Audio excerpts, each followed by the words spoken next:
तो आपने यहाँ पर 2 टर्म्स अभी बोली। एक ना हमने क्रेडिट्स के बारे में बात की थी।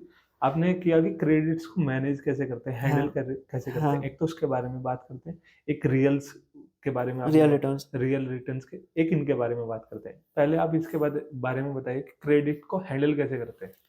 सो क्रेडिट बहुत वाइड टॉपिक हो गया, हुँ, बेसिकली वही चीज चल रहा है जो हम बेसिक स्टार्टिंग से कर रहे हैं। Basic first and most important thing is understand कि you don't need everything immediately.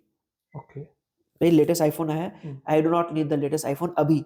Okay, मेरी कैपेसिटी खरीदने की, हुँ, या मैं अगर 10 लाख रुपए की पर मंथ की इनकम है हुँ, और मैं लाख रुपए खर्च कर रहा हूँ हुँ, एक्स्ट्रा, डजेंट मैटर। हुँ, पर अगर मेरी लाख रुपए की इनकम है हुँ, एंड जैसे ही नया फोन आया मैं लाख रुपए खर्च कर रहा हूँ, हुँ, तो मैं बेवकूफ हूँ। ओके, एंड अगर मेरी लाख रुपए से कम इनकम है हुँ, एंड लेटेस्ट आईफोन आती है, मैं लाख रुपए खर्चा कर रहा हूँ, हुँ, तो मैं अपने पाँव पे कुल्हाड़ी मार रहा हूँ। सिंपल सी बात ठीक है। है। क्रेडिट ट्रैप में कैसे फंसते हैं, क्रेडिट कार्ड में गड़बड़ कहाँ होता है कि हमें दिखता है कि भाई मेरी इनकम तो भले 50,000 है, लेकिन मैं 1 लाख रुपए वाला लाइफस्टाइल जी सकता हूँ वो या बता 5 लाख रुपए वाला लाइफस्टाइल जी वो सकता हूँ। बताया आपने पीछे। हाँ, एंड वो क्रेडिट कार्ड स्वाइप हुआ हुँ, एंड यूज हो गया। तो I am not saying credit cards are bad, hmm, I am not saying credit पे कुछ मत लो, hmm, but you have to be smart in this. And जैसे स्टार्टिंग में बताया, keep your credit below 30% of your income. I am not talking about जो आपके account में आता है, of your post tax income, कि भाई लास्ट में बस ये पैसे बचते हैं, उसका 30% से कम अगर आप ईएमआई रखते हो, हुँ, आप सुखी रहोगे ओके, नॉर्मल क्रेडिट के लिए। हुँ, बट अब क्रेडिट कार्ड की बात करते हैं, हुँ, तो आपके पास जीरो क्रेडिट कार्ड लोन होना चाहिए, जीरो। ओके, जैसे जैसे बिल आता है, आप क्रेडिट कार्ड तभी यूज करो if you know that you can pay it. आप क्रेडिट कार्ड इसलिए यूज कर रहे हो कि भाई मेरे पास पैसे नहीं है इसलिए मैं पे कर दूं, तो वो गलत है। ओके, जैसे आपको बताया 45% हुँ, इंटरेस्ट, हुँ, एक साल में 45% इंटरेस्ट है, सो ह्यूज। बहुत ज़्यादा। एंड कितने लोग फंसे हुए इसमें, फिर वो क्रेडिट कार्ड कंपनी से भागते हैं या हुँ, यहाँ वहां से पैसे मांग के देते हैं, फिर उनको वापस नहीं करते, रिश्तेदारी खराब करते हैं, there is no point. Okay, so if you are using a credit card, hmm, credit card use करने के बहुत फायदे भी होते हैं अगर आप उसको सही से यूज करो। जैसे कि? जैसे कि आपको उसमें पॉइंट्स मिलते हैं, रिवॉर्ड पॉइंट्स मिलते हैं, कहीं पे डिस्काउंट्स मिल जाते हैं, हुँ, तो ऐसे बहुत सारे बेनिफिट्स हैं। हुँ, ठीक है, एंड वो बेनिफिट्स क्यों बनाए हुए हैं, ताकि लोग उसको यूज करें ओके, एंड यूज करके उसमें फंसे और हुँ, फिर इंटरेस्ट दे। ये वो एक लालच है। तो अगर आपको लगता है कि आप फाइनेंशियली इतने डिसिप्लिन हो हुँ, कि भाई मेरे पास अगर अकाउंट 50,000 रुपए है हुँ, एंड मेरे को 50,000 रुपए का चीज खरीदना है, मैं क्रेडिट कार्ड यूज कर लिया क्योंकि मैं पे कर दूंगा, हुँ, डिस्काउंट लेने के लिए मैंने क्रेडिट कार्ड यूज किया, हुँ, दैट इज फाइन। ओके, आपके पास है 50,000 रुपए और आपने क्रेडिट कार्ड यूज करके 1 लाख रुपए का बिल बना लिया हुँ, क्योंकि आप कर सकते थे, हुँ, तो that is not fine. So first and foremost, for all the youngsters hmm, who have just started earning, and even those who have been earning for some time, hmm, use credit card only and only if you have the financial discipline to be able to pay back in full every time. Okay, And if you are using, yeah, always ensure that you can pay back in full. इसमें 1% भी अपना आपको इधर उधर मत होने देना, not one 1%, मतलब 1,000 रुपए का बिल भी नहीं छोड़ना है, पूरा पे करना ओके। है। एंड रियल फंड्स की बात की आपने? Real returns. हाँ, real so returns sorry, normally आपने देखा महंगाई बढ़ता है, बढ़ता इन्फ्लेशन है। है, ठीक है, जो हुँ, चीज आज 100 रुपए का है 5 साल बाद वो 125 150 का हो हाँ, जाएगा, हो जाएगा। 10 साल बाद वो 200 का हो हुँ, जाएगा। अगर आपने कोई आज इन्वेस्टमेंट किया, हुँ, लेट्स से 100 रुपए का, हुँ, एंड 10 साल बाद आपको 200 रुपए मिलता है, हुँ, एंड जो चीज आपने खरीदा 100 रुपए का आज, हुँ, वो एक चीज भी 10 साल बाद 200 रुपए का हो गया, 200 हो गया, क्या आपका लाइफ में कोई फर्क पड़ा? कुछ नहीं फ़र्क पड़ेगा। तो रियल रिटर्न कितना हुआ? Zero. 0 yes, real okay, return is absolutely zero. Okay. अब आपने कोई चीज इन्वेस्ट किया 100 रुपए का, वो चीज 10 साल बाद 200 रुपए का हो गया, हुँ, एंड आपका इन्वेस्टमेंट भी 200 का हो गया, हुँ, लेकिन उस 200 में से आपने 30 रुपए टैक्स दे दिया, तो कितना बचा? 170 170। अब रियल रिटर्न क्या हुआ? नेगेटिव, नेगेटिव चला गया। माइनस में चला गया। जी, so real return is basically आपका after your investment returns, hmm, उसमें से टैक्स माइनस करके एंड महंगाई माइनस करके, अगर वो पॉजिटिव है तो रियल रिटर्न है। यानी कि आपने 100 रुपए इन्वेस्ट किए, जी, 100 का आपका 250 हो गया, हुँ, टैक्स वगैरह देने के बाद 250 हो गया, हुँ, एंड महंगाई वो चीज 100 रुपए का 200 रुपए का एक्सपेंस हो गया, जी, वही कोई चीज आपको खरीदना हाँ, हो, 200 का हो तो गया। आपने 50 रुपए अपना लाइफ को ग्रो किया, ओके, इन्वेस्टमेंट्स को ग्रो किया, हुँ, तो वो रियल रिटर्न हुआ। ओके, एफडी क्यों खराब रहता है लॉन्ग टर्म के लिए? क्योंकि वो क्योंकि इसके रियल रिटर्न्स रियल नेगेटिव है। सात नेगेटिव है। परसेंट का आपको एफडी मिलता है, हुँ, 6% आपका इन्फ्लेशन है। इन्फ्लेशन है। अगर आप टैक्सेबल हो 20% या 30% पे, 30% टैक्सेशन के बाद आपका एफडी का रिटर्न कितना हो गया? 4.4%। 0.4% महंगाई 6% से बढ़ रहा है, वो एक नॉर्मल जो सरकार कह रहा है। हुँ, अगर आप मेडिकल हुँ, में आपका एडुकेशनल हुँ, ट्रैवल इन्फ्लेशन देखते ट्रैवल हो, हुँ, तो it is much more.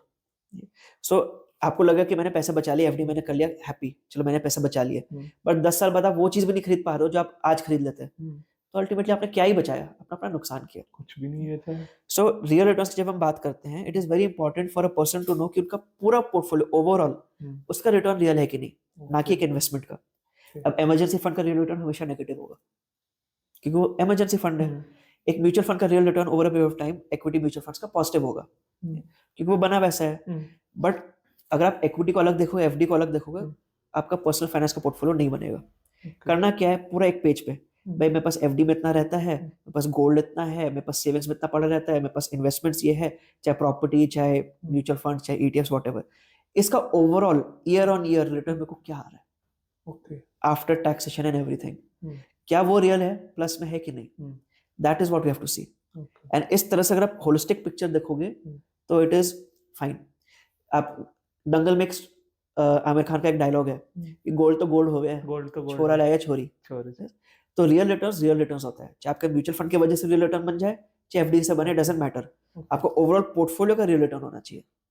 Okay, तो that is real return and this is something which many people miss out क्योंकि कैलकुलेट नहीं करते। ये मैंने अभी नई चीज सीखी आपसे। हाँ, तो बस एक पेज में डालो टोटल फाइनेंसेस एंड देखो क्या हो रहा है। अब वो रियल रिटर्न का फिगर जितना बड़ा होता जाएगा उतना आप जल्दी ग्रो करोगे फाइनेंसेस में, बट नेगेटिव नहीं होना चाहिए।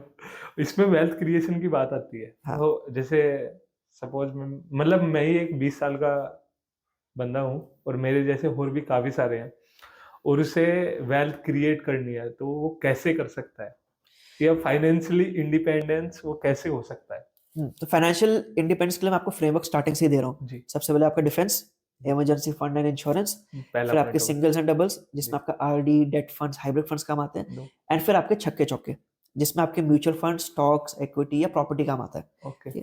अब इंडिया में देखा गया है over a period of time दो चीजें हमेशा ग्रो की है, वो है इक्विटी एंड प्रॉपर्टी। ऐसे नहीं कि एक तरफा ग्रो की है, ऊपर जाता है, नीचे आता है, फिर और ऊपर जाता है, फिर नीचे आता है, फिर और ऊपर जाता है, बट ट्रैजेक्टरी तो ऊपर की तरफ है। जो आज 100 का है वो 100 से 150 गया, वापस 120 पे आया, फिर 170 गया, फिर 150 आया, तो झटके मारता है। एंड ये चीज प्रॉपर्टी भी करता है एंड इक्विटी भी करता है। तो अगर आप लास्ट 50 इयर्स 70 इयर्स इंडिपेंडेंस के टाइम से देखोगे, ये दोनों चीजें निरंतर ग्रो की है। प्रॉपर्टी रेगुलेटेड नहीं है तो उसका एक एवरेज फिगर नहीं है, बट स्टॉक मार्केट रेगुलेटेड है। तो हम बात करते हैं सेंसेक्स की, 1979 में स्टार्ट हुआ था 100 से। आज कितना है? आज तो 25 आई थिंक 25,000 निफ्टी है। सेंसेक्स इज एट 80,000 और 85 तक गया था। यानी कि कितना गुना हो गया? ये हो गया 800 गुना। 800 गुना। इतना ज्यादा रिटर्न तो कोई भी नहीं देता। 800 गुना हुआ है। अब मैं बात करूं सेंसेक्स का विदाउट डिविडेंड। जी। हर साल कंपनी डिविडेंड्स देते हैं, कुछ वापस डिविडेंड्स देते हैं। डिविडेंड्स कैलकुलेट करो तो ये आपका 20% और बढ़ जाएगा, 45 साल के डिविडेंड्स, बट उसको छोड़ते हैं तो आपका 100 रुपीज 80,000 हो गया, यानी कि 800 गुना बढ़ा है। ये कब हुआ है? 1979 से शुरू हुआ, उसके बाद इंदिरा गांधी का असैसिनेशन हुआ, ठीक है, हर्षद मेहता का स्कैम हुआ, केतन पारेख का स्कैम हुआ, 2000 का Y2K का क्राइसिस हुआ, कारगिल वॉर हुआ, फिर आपका 2008 का स्कैम हुआ, फिर 2013 के क्राइसिस हुए, चाइना का पंगा हुआ, 2020 का कोविड हुआ, कितने सरकारें बदली, कितने लड़ाइयाँ हुई, बट उसके बावजूद 100 का 80,000 है। This is the growth story of India and आज के India is in a even better position. हमारी डिप्लोमेसीज, हमारा corporate culture, it is so much better. The businesses that we are getting from outside is much more.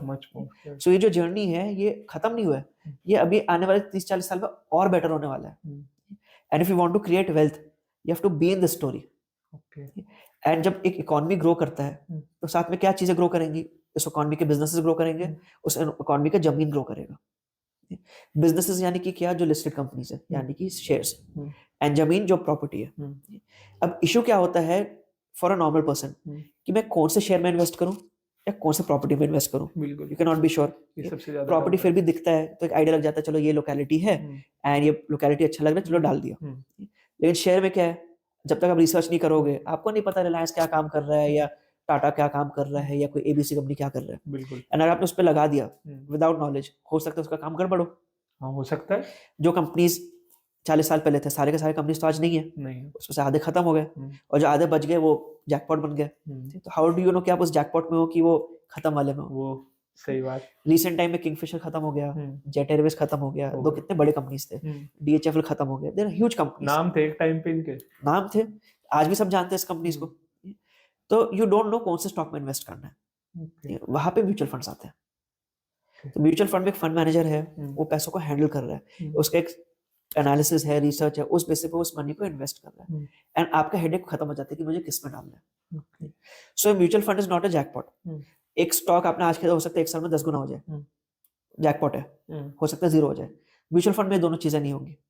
Mutual fund में वो अलग अलग जगह पे इन्वेस्ट करेंगे, हम्म, अपना रिस्क रिवॉर्ड को मेंटेन करते हुए इन्वेस्ट करेंगे, लेकिन अच्छे रिटर्न्स मिलेंगे। ओके ऑन एवरेज पिछले कई सालों का return, not last 3-4 years, last 3-4 years का बहुत ज्यादा है, but over a long period of returns आपको 15-16% का एवरेज रिटर्न आया है म्यूचुअल फंड्स में, इक्विटी म्यूचुअल फंड्स में ये एवरेज रहा है। एवरेज रहा है। पिछले 4-5 साल में 20% के ऊपर रहा है, स्पेशली आफ्टर कोविड मार्केट बहुत भागा है। हाँ बहुत ज्यादा भागा है बट इसमें। Even if you expect a 12% return, let's say return कम हो जाएंगे over period of time, India का इकोनॉमी और मैच्योर हो रहा है तो बहुत हाई रिटर्न्स नहीं होंगे, रिटर्न्स कम हो जाएंगे, still 12% return is so much better, real returns है। एंड इस 12% के लिए आपको मेहनत नहीं करना है अगर आप म्यूचुअल फंड्स में हो। ओके आपने डाल के छोड़ दिया, आप अपने प्राइम काम पे फोकस कर रहे हो। And for youngsters I would say भाई अभी आपका टाइम है इनकम कमाने का, एक्टिवली, पैसिवली नहीं। You don't need to get into the stock market and get good returns in stock market. Okay. You need to focus on your career, अपना आपको upskill करो ताकि आपका सोर्स ऑफ इनकम हाई हो। भाई आज अगर आप 1 लाख रुपए कमा रहे हो, आप 10 लाख का टारगेट करो, फिर 1 करोड़ का टारगेट करो, ना कि मैंने जो 1 लाख रुपए इन्वेस्ट किया उसमें 10% एक्स्ट्रा रिटर्न मिल जाए, Okay. है कि नहीं? तो it is your age, your time to make your earned income higher. Let mutual funds do their work, passive income होगा। Okay. प्रॉपर्टी का आपको जब मौका मिले आप वो भी खरीद लेना, कोई बुराई नहीं है। प्रॉपर्टी में चैलेंज क्या होता है कि एक तो एक साथ बहुत पैसा चाहिए, बिल्कुल। एंड अगर क्योंकि एक साथ बहुत पैसा है तो वो एक साथ एक आपका सारा तरीके पैसा से एक जगह लग जाता है, वो वन टाइम इन्वेस्टमेंट हो जाता है, वन टाइम property। इन्वेस्टमेंट हो जाता है, कॉन्सेंट्रेटेड इन्वेस्टमेंट है। आपने जो जमीन खरीदा वही है आपके पास, वही है। उस लैंड में कोई डिस्प्यूट निकल आया या लोकेलिटी में कुछ गड़बड़ हो गया तो आपका वैल्यू खत्म हो जाता है। डिस्प्यूट के केसेस बहुत आते हैं, एंड कई केसेस ऐसे भी होते हैं कि आपने जगह तो ले लिया, आसपास किसी ने अजीब से टेन के शेड वगैरह बना दिए और सब लेबरर्स को दे दिया, पूरा कॉलोनी का वैल्यू खत्म। तो आपका सारा पैसा एक ही जगह था तो आपका पूरा फंस गया। म्यूचुअल फंड्स में क्या अलग अलग जगह बिखराए हुए, एक म्यूचुअल फंड नहीं भी चला तो दूसरा चल जाएगा। एंड इंडिया की हिस्ट्री में जब से म्यूचुअल फंड्स आए हैं तो देयर अराउंड 70-75 फंड्स जिनको 20 साल हो गए हैं। 75 फंड्स, हाँ लगभग 75 फंड्स जिनको 15 से 20 साल के ऊपर हो गए हैं। इनमें से एक भी फंड नहीं है जिसका 10% से कम एवरेज रिटर्न हो। ओके। तो यानी कि आपकी किस्मत खराब हो, आपके मतलब राहु केतु गड़बड़ हो और आपने सबसे घटिया फंड में डाल दिया, तभी 10% के ऊपर रिटर्न आपके ऑन एवरेज बने हैं, which is much more than what an FD or a PPF has given. Okay. Much more than what a LIC has given. मुझे So that is how you create wealth. You create wealth not by just investing, but outsourcing your work. भाई mutual funds को अपना काम करने दो, आप अपने main काम पे फोकस करो। एक फ्रेमवर्क रखो, emergency fund, insurance, short term, long term, diversify करो एंड लगा दो, उनको काम करने दो एंड फिर छोड़ दो। कंपाउंडिंग मैजिक वर्क करता है एंड आपके लिए भी करेगा, प्रोवाइडेड आप उसको वो मौका दो।